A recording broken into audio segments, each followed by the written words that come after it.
Marketing Professor of the faculty. Good day, I'm Philippe Normand, Director Global Marketing for Canada Employees. Good afternoon, I'm Louis Levesque, Marketing VP of Europe. I remember when I went on vacation with my brother and his family, and I had the chance to ride an ATV for the very first time. My mom still sends me pictures about it. I remember the first time when my cousin was pulling me on a sleigh, and I had a blast. I remember the first time I got on an ATV with my dad, little hands gripped to the handlebars. In all these cases, it wasn't about the destination, but the journey that you took with the people around you, the people that are near to you. And it's with that intent, it's with that purpose that we want to continue those shared experiences. Good evening. We are Aura Consulting. I am Talal, and these are my colleagues Jennifer and Maria. And today we are here to propose an optimal pricing strategy for your new Outlander L models in the US market. Not only that, but provide you with an integrated marketing strategy to help better penetrate this exciting new opportunity in the United States in the mid-CC off-road ATV market segment. Now, some ancillary objectives that we've set out today to also hit home and meet include to penetrate the US middleweight ATV market. Not only that, but to increase the awareness and education concerning your ATV vehicles. And finally, to differentiate the Outlander L so this does not result in a cannibalization of sales from your existing off-road models. Some key issues that we see as having to overcome to meet these objectives include, first, the unclear value proposition that you mentioned that your consumer sees. It's not a matter of price, but a matter of value. And we want that to be conveyed to the consumer. We really want them to understand what makes your product best. Next, consumers are skeptical and they really want that all-in-one package for themselves. They're selfish, that's okay, they're the consumer. We accept them for it, but we want to meet their goals. And finally, the potential for cannibalization if the position remains unclear. We want to address that throughout the presentation as well. So let's take a look at the industry itself. So in order for a company to go in this industry, well, there's certain things that we have to keep in mind. The reliability of the products, the reputation and the trust. People really value these things. Also, it's a long buying process, so people are not going to buy it on impulse. They need convincing, they need to be educated about the product and know the benefits about it. Further on, there's also multi-purpose products. So people like to buy products which you can use any time of the year, whether it's in the snow or in the summer. It's something that really pushes consumers to buy that product. And also they want to make sure they have that warranty so that if anything happens when they get out of the dealership or of the certain store, that they can be sure that they have that warranty that's always going to protect them. And what's also really important is that for an industry to do well, for a company to do well in this industry, it needs to leverage the distributors, the relationship that it has with its distributors and its dealers. By doing that, they can really introduce a new product more effectively. So knowing this, we need to communicate the opportunity and lifestyle that surrounds this product, that people can use this product in different contexts. Knowing this, let's look at your competitors. So the competitive landscape. Right now, you can see that the zone of best fit is scaled on with the added value and the price. So right now, as you can see, you're entering that zone of best fit. You have a huge added value onto your product. The price is unclear because we're going to be determining it later on in this presentation right now. But as you can see, your competitors, which are the most direct ones are Yamaha and Suzuki, their price is low, but their added value is not as big as yours. So you really have to leverage that and communicate this to your consumers. So knowing this, you have to shift the conversation that's happening right now that's on price to value. So looking at the competitive advantage and the USP. So right now, because you own the process from designing to marketing your product, it gives you the opportunity to really introduce innovative product before your competitors do. And you also have a huge research and development department, which gives you that market position to create these products and introduce them in the new market. You are a trusted brand also. It's extremely important to remember. And you can leverage a product and the reputation that you have in order to really communicate better with your consumers.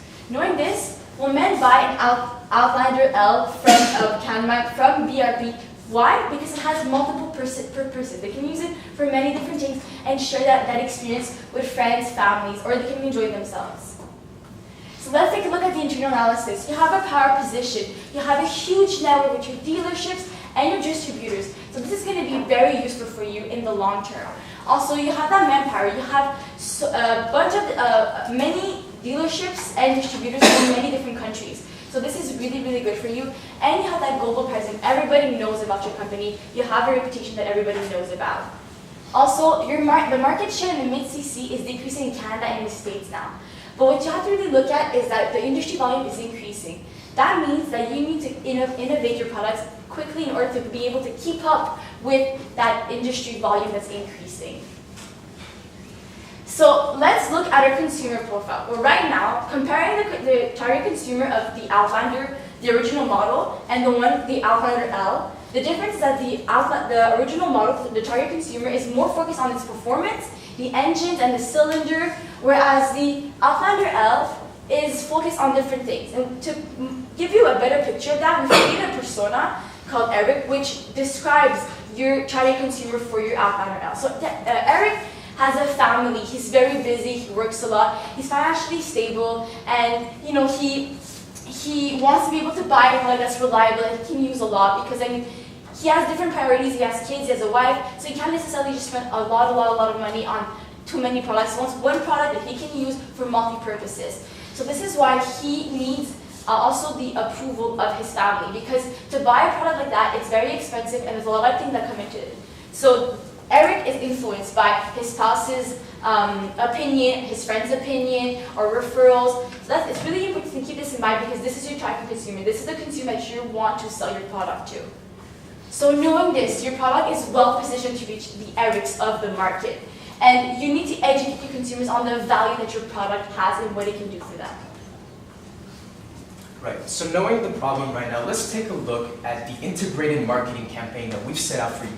What are the options moving forward? Well, we've identified a few alternatives that you could take moving forward. The first of which being to position your new model of ATV on the technical specs and the performance, so the real nitty-gritty under the hood stuff.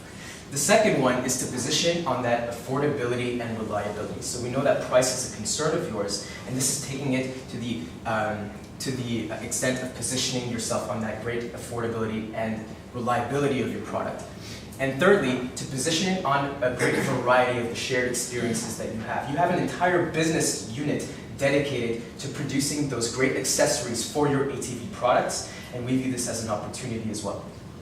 Now, some decision criteria that we've identified to help meet and reach a conclusion here include the fit with the consumer profile. So we really want to hammer home that connection with the Erics. The second one is we want your campaign to provide you with the capacity to launch and grow within this US market.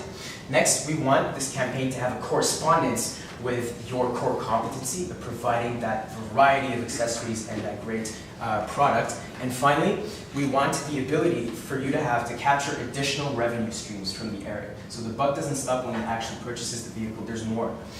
Now, in looking at the alternatives chosen today, we see the first one, positioning on technical specs and performance. This is essentially adopting the positioning of your existing ATV products. In doing so, you're setting yourself up to cannibalize sales of those existing models. Not only that, but this does not position you in a way that you can adequately capture those future revenue streams from your Erics. So, as we mentioned in our consumer profile, the Erics of the marketplace, they seek more from an off-road vehicle, and they have a different focus than the cylinders and the under-the-hood stuff. This is not the way moving forward. Next, we took a look at affordability and profitability. Now, this meets affordability and reliability, sorry. Now, this meets more along the lines of Eric is a family man, he wants to buy a product that's reliable for his family. However, this is not defensible, as any one of your competitors can potentially undercut you in the long term. So this does not provide you with an opportunity to expand your brand and really create that lifestyle and that engaging experience with the Erics of the marketplace. It's about, we've identified that it's about creating that experience, it's about creating a story for your brand, and this does not accomplish that whatsoever. And finally, looking at the variety of shared experiences, this is great on several levels. This allows Eric to have an easier time to justify that conversation at home, let's buy an ATV, honey. And it allows him to not only do that, but it allows you as a company to capture those additional revenue streams in pushing your accessories that you've developed with your second business unit to the Erics and really cross-sell him in that respect. So this is the option that we've chosen moving forward. So now that we've determined what we're going to do moving forward, let's just take a step back and reiterate what our marketing objectives are here today. Today we want to increase the penetration amongst our US market, and our message moving forward is the Can-Am Outlander is a versatile vehicle providing year-round thrills to be shared with friends and family. So what's our slogan going to be today? The Can-Am Outlander M. It's not the destination, it's sharing the journey. So before we get into the nitty-gritty of the implementation and all the excitement that follows, let's get to the details. How are we going to sell this thing? What's going to be the market potential? So looking at our competitors, we look at the average markup that they take and the value that they offer. Taking these two things into consideration, we determined that an average markup of 7% on the Outlander L was a viable option, and an average markup of 4% on the Outlander 500. So knowing these two things, we will be pricing the Outlander 450 at $6,500 and the Outlander 500 at $7,200. So this positions us slightly above our competitors, but that's because we have all of those added values that our customers are currently seeking. Moving forward, if we take a look at our potential target market, we see that there's a big opportunity here. And now today, we want to get you back to that 5% market share. So last year, we decreased by 2%. This year, we're going back to the 5%. And with that 5% market share, this is going to bring us to a whopping $40 million in revenue. And that is where we're going to go to today. So today we're going to take you through the buying consumer journey of Eric.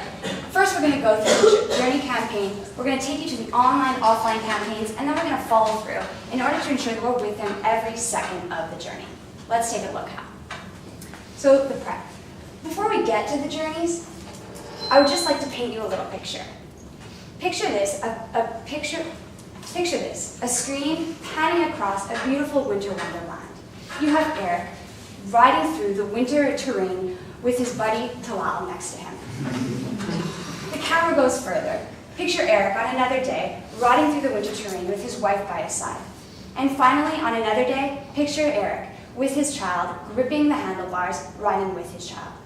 It's not just about the journey, it's about the experience. And that's the message we want to take going through. And we want to share this on every social platform possible. We want to get to all of the Erics in the marketplace. So we want to have this on ABC and Fox. Realizing a 10% marketing budget, this is completely possible. And that's where we're going to get the biggest reach, because a lot of our Erics are watching TV. We also want to have print, panned pictures in Wired, Extreme Sports, and special hobby magazines, because we've identified that Erics are the ones who are reading these magazines, and it's the best way to get to them. But we also want to have the out-of-home advertisements. So we know that Eric is a middle class and he's driving to work. Why not have a big billboard there reminding him of the fun he could be having this weekend after his long work week? Also, we want to be there at ski chalets. So we want to have him testing out the ATV so that he can see how much fun it is. Not just for himself, but with his wife, with his children, with his friends. It's not about the journey, it's about the experiences, everyone.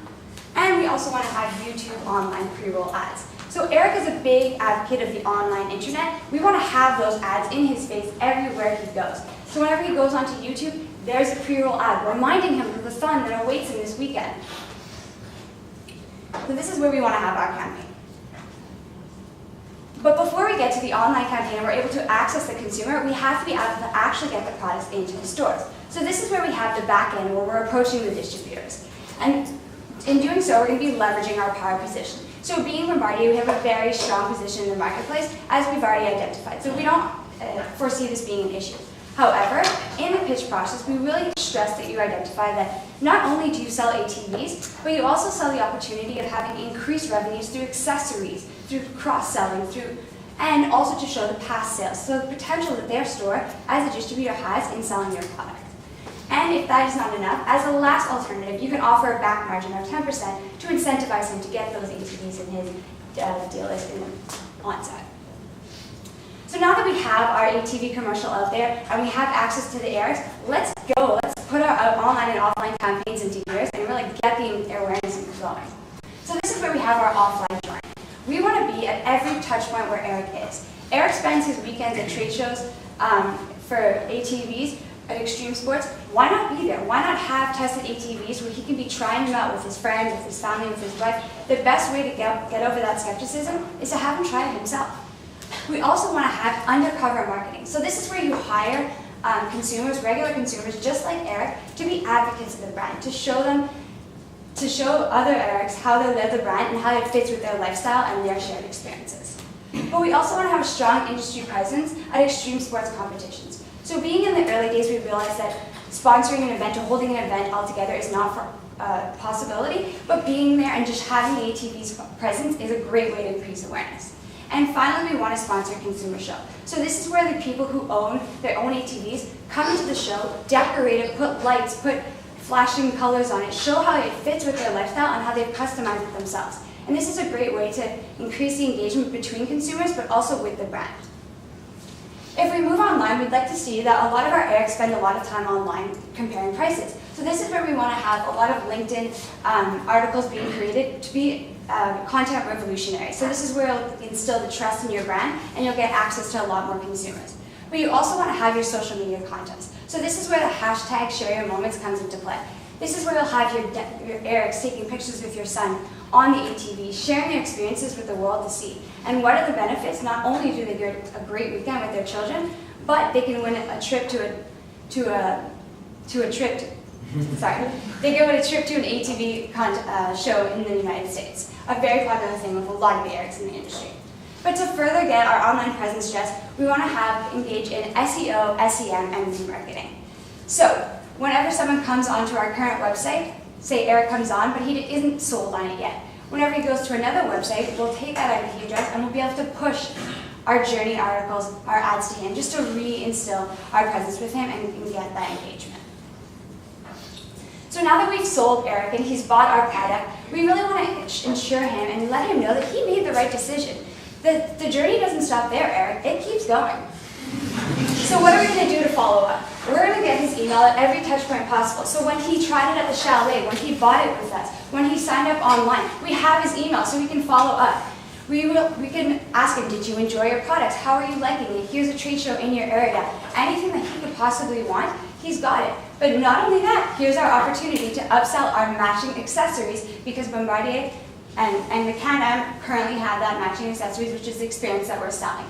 Even for those who have not bought a product, this is the opportunity to further sell them on the information and show them that they're making the right decision in coming with Can-Am and joining the journey and riding it. But now that you've got that market segment, I just want to leave you with a little pie in the sky.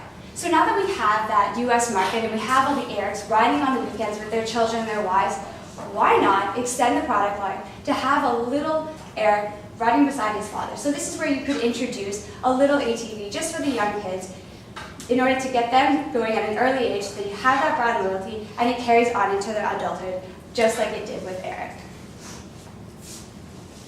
Thank you.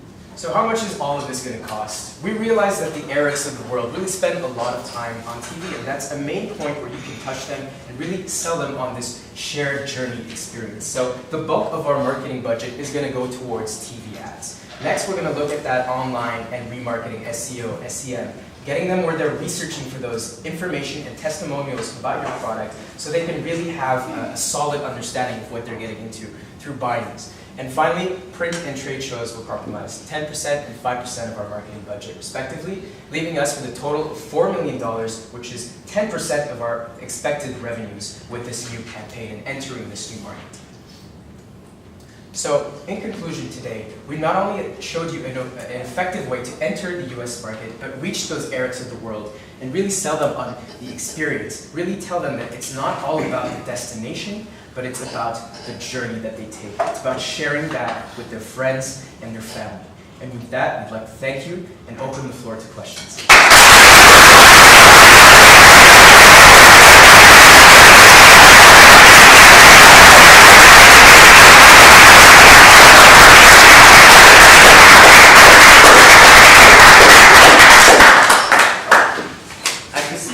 Journey is the main thematic of your campaign. So given that thematic, how would you communicate affordability, which is our main barriers to purchase?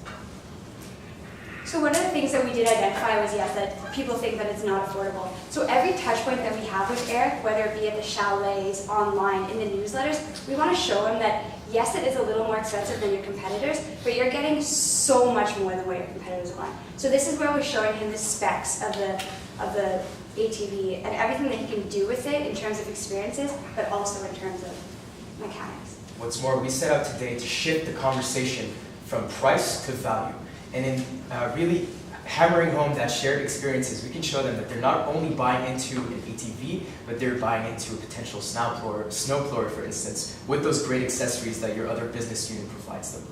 Okay. And in that journey, how would you differentiate versus competition? Because you could have a Polaris as a snowblower, you could have a Can-Am, you could have a Market Cat. So how would you differentiate Can-Am versus competition? Well, what's great is that your product has so many benefits that have such a bigger added value than your competitors.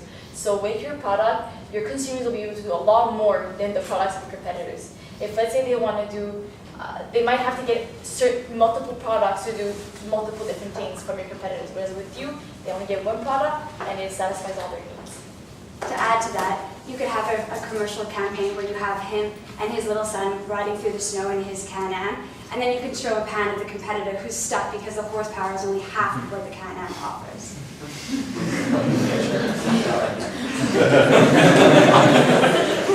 As you know, we also sell high CC ATVs. You want to target sport competition, extreme sport. Can you tell me more about it? Because this segment is mid-CC. Usually if extreme sport, I really like higher CC. Well, very often in these sports, it's a lot of these sports are, it's people that are a little bit of a younger generation that are part of it, and most of the time their dads come and watch them, their moms come and watch their uncles, so it's a great way to get to them too. I mean, they might be using the high CC ones, but who says that the uncle or the dad cannot get a mid CC one? That's a bit more better for them, that it suits more of their needs. Okay. Maybe another question about your media plan. I really like a digital plan. I think you have a solid internet plan. But I want to understand more why LinkedIn, and I haven't seen any Facebook media. Why LinkedIn? So LinkedIn was to get over that barriers to trust. We identified that Eric really needs a lot of information in order to know that he can trust a brand. So by being a content revolutionary on LinkedIn, we're providing that sense of reliability. We're not only providing a great product, but we're showing them specs on the industry and how we fit that industry. What's more, to address your Facebook question, we are on Facebook, and Facebook is recognized. We know it's a great opportunity to get those pre-roll video ads on there and share them with your consumers. Not only that, but have a testimonial video series where the Eric can be exposed to fellow members of his demographic who are sharing their experiences with your ATV. On the graph, there was an interesting graph. You say that Can-Am has the most value added versus the competition. So how would you define the fact that Can-Am have more value added? Why we have more value added? You invest a lot in your research and development department, so your engines are cutting edge, you're top of the market, and what you're offering in your products, you are the leader of it. It's what you know best. So that is why you have more of an added value, because you are offering your consumers top of the line products for a reasonable price. Okay. I'm good. It's good for me.